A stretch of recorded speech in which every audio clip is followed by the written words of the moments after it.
Peekaboo. Okay, let's start again.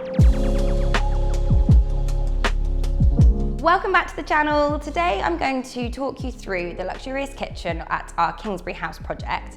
We've been getting tons of questions about how to make your kitchen more luxurious, tips and tricks in order to be able to create a luxurious kitchen. So today I'm going to talk you through the thoughtful interior design decisions we've made in this kitchen for a family of 4 and how we've made it practical whilst beautiful. So let me start with what you see as you come into the kitchen from the entrance hall. We've got a fridge freezer housing here and I've bookmarked it with marble either side. So to create this cladded effect, it looks really luxurious. You wouldn't really know it's the fridge freezer.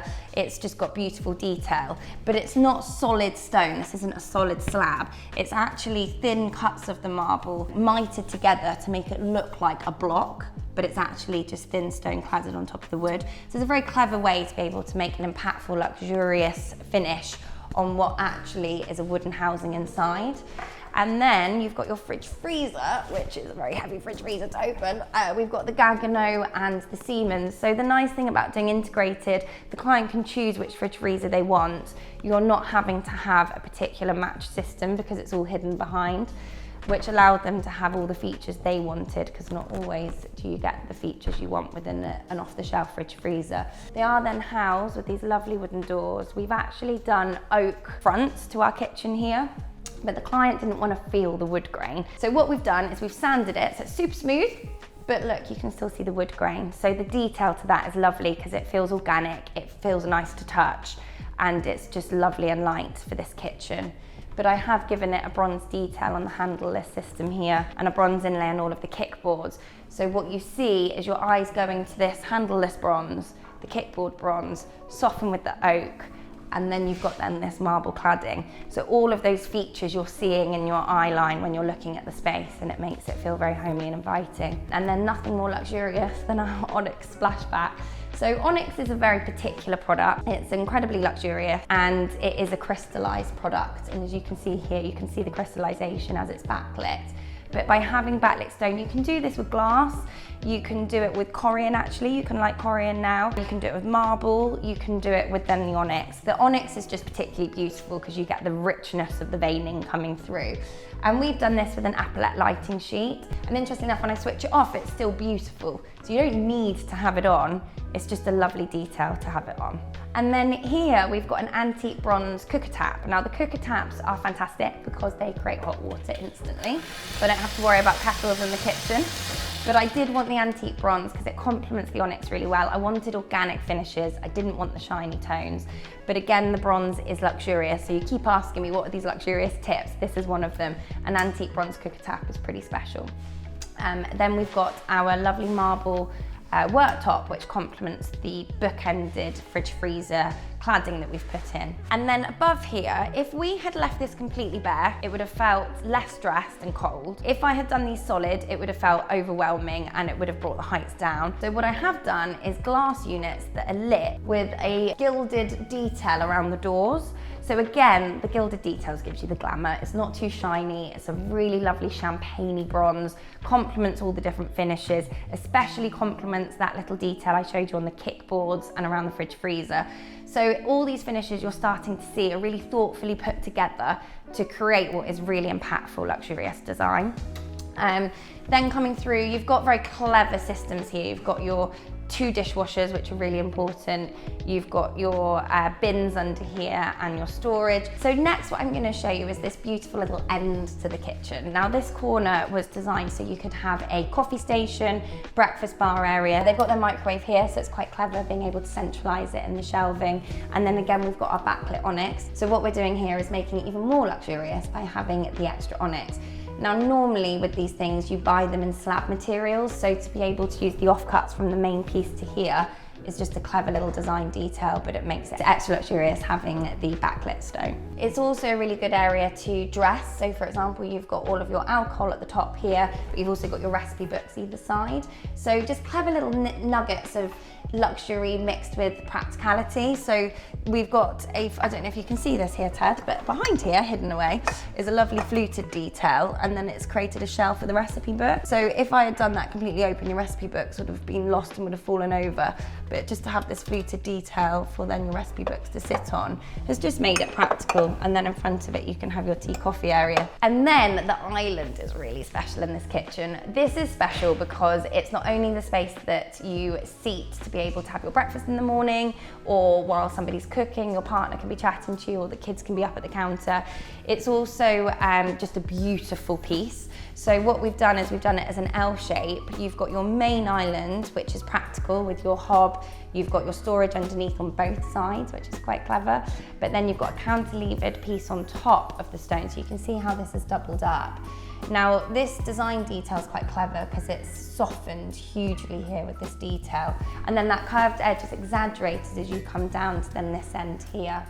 So it's beautifully soft. There's no harsh lines at all on this island, but what it does do is give you practical seating as well. So you can sit up at the bar, you can have your breakfast, you can chat to those that are cooking, and then I've done a lovely design detail underneath here where you will see the flutes. And the flutes are just a beautiful extra. You didn't need the flutes, but why not have flutes? And that will again give you that extra luxury in your kitchen. So again, you don't want to overwhelm lots and lots and lots of different finishes, but you want enough where they complement each other, and together they've created this luxury kitchen. Then I'm going to come over and show you the hob. So not everybody likes a hob on an island. It's really one of those Marmite scenarios. What we tend to do when we design is we think about where you want to be cooking, where you want to then wash up, where you then want your dishwasher. So it's really important to think about those details. So this is a great position for our clients. You've got the double downdraft extractors, you've got your induction hobs, and then you've got the beefy gas.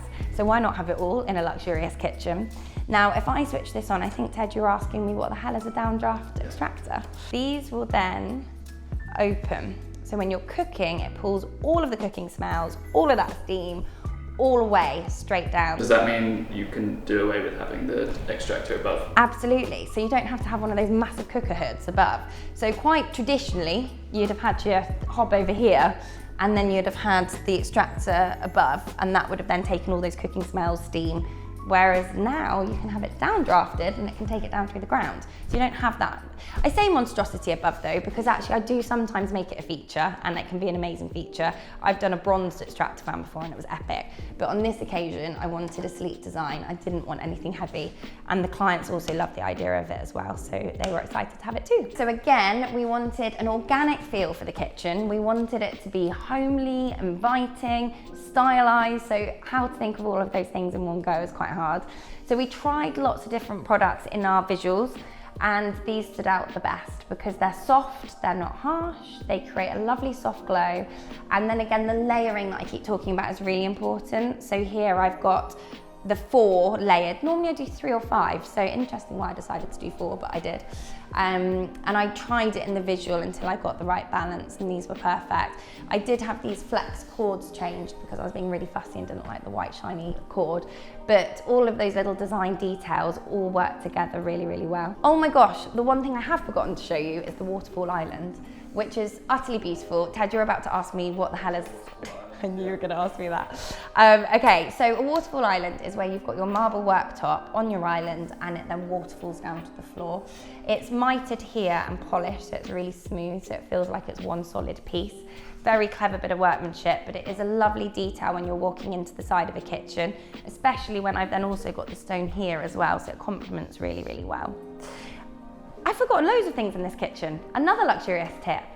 Nothing like having a beautifully stocked herb drawer. So if you're a lover of cooking, this is a fantastic staple to have near the hob where you're going to be cooking. You can easily access any of them. They're all labelled, the glass jars. I'll actually put the link in the comments below because this is a lovely supplier who did this. So they're all in these lovely little jars with wooden lids, very organic looking, but very practical. They're all rubber sealed, so they're all completely airtight, and they've got these cute little spoons. They're so lovely.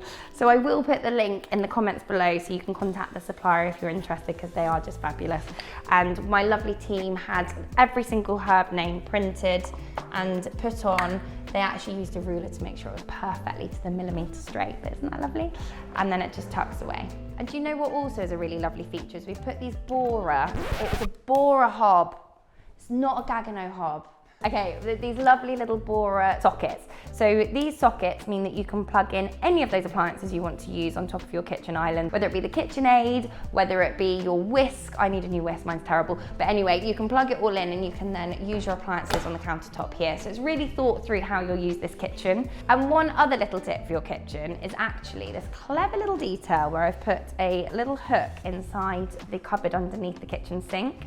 This allows you to put all those dirty tea towels all wet and messy on the worktops somewhere for them. I started to do it at home and it's a game changer because I have so many tea towels on my worktops. It's a nice way to keep it clear. And one detail not to forget is always to dress your kitchen. I find this is a tip that's quite often forgotten, and then all those little spaces in your kitchen get filled with appliances and they get filled with other things. But really you want to have all those in a nice safe home, and then dress the kitchen with bringing in plants with the greenery. Here I've got some candlesticks that complement the amber. We've got a lovely little diffuser.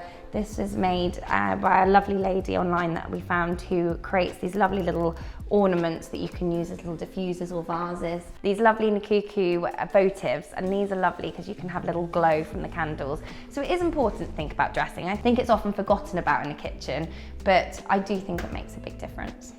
This sliding door detail was very clever because we weren't given masses of space for the pantry, but the clients really wanted a pantry. So we put the utility upstairs and this has become the pantry. So I highly recommend it if you have the space. This is not a wide space. We have been so clever and practical with how we've created it.